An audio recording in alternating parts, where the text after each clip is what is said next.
what she called. She's in the race for the long haul. Giving up feels like letting go. Just ride along and go with the flow. Hope for understanding and personal growth too.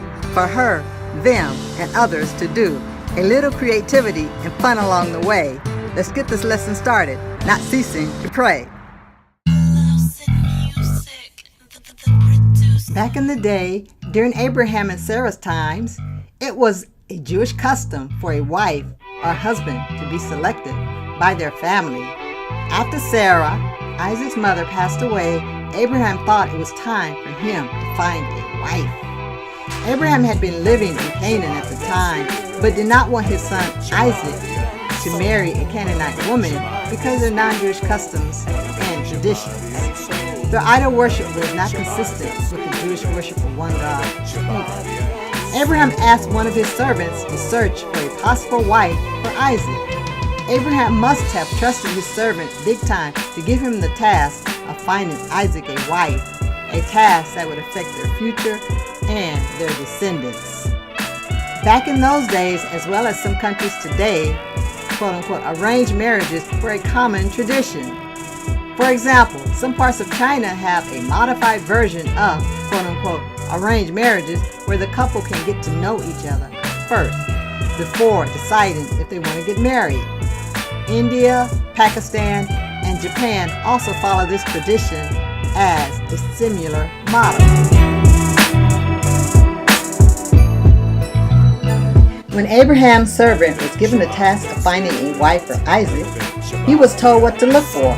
Someone that was hospitable and not stuck on traditions or customs that were divisive among the people.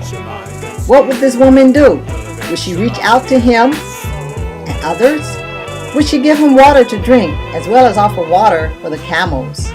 While the servant waited by the stream for the women to draw their water, the servant saw Rebekah coming to draw water and caught his eye because she was young and beautiful. Plus, she offered him water as well as water for his camels.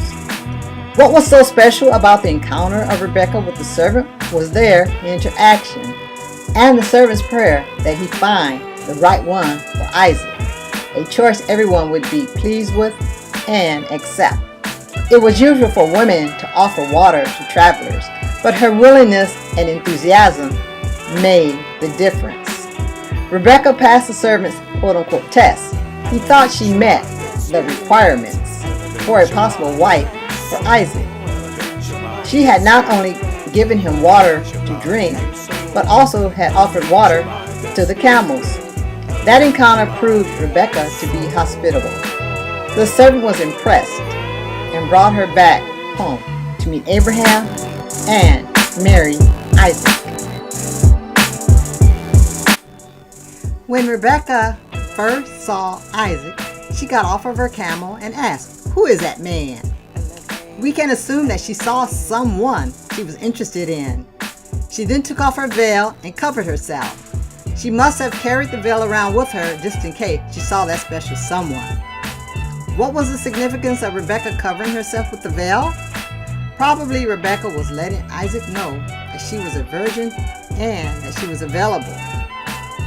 Making decisions that will impact our lives are important and require a serious thought process.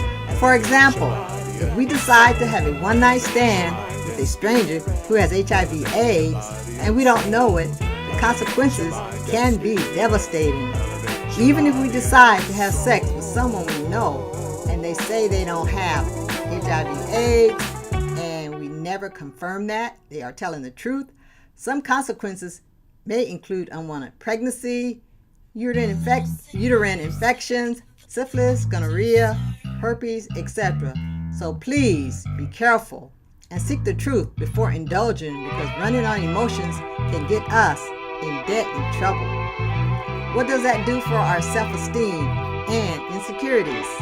As believers, I know it's unrealistic to think that we are going to wait until we get married to have sex. But trust is important in our relationship.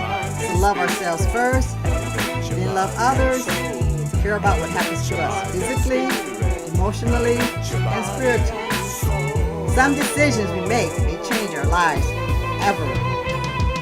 If a company hires us to do a job and we slack, miss work, come to work late, or don't take our responsibilities seriously, that can affect our financial situation as well as our future job opportunities. So care about what happens to us financially. Some decisions we make may change our lives forever.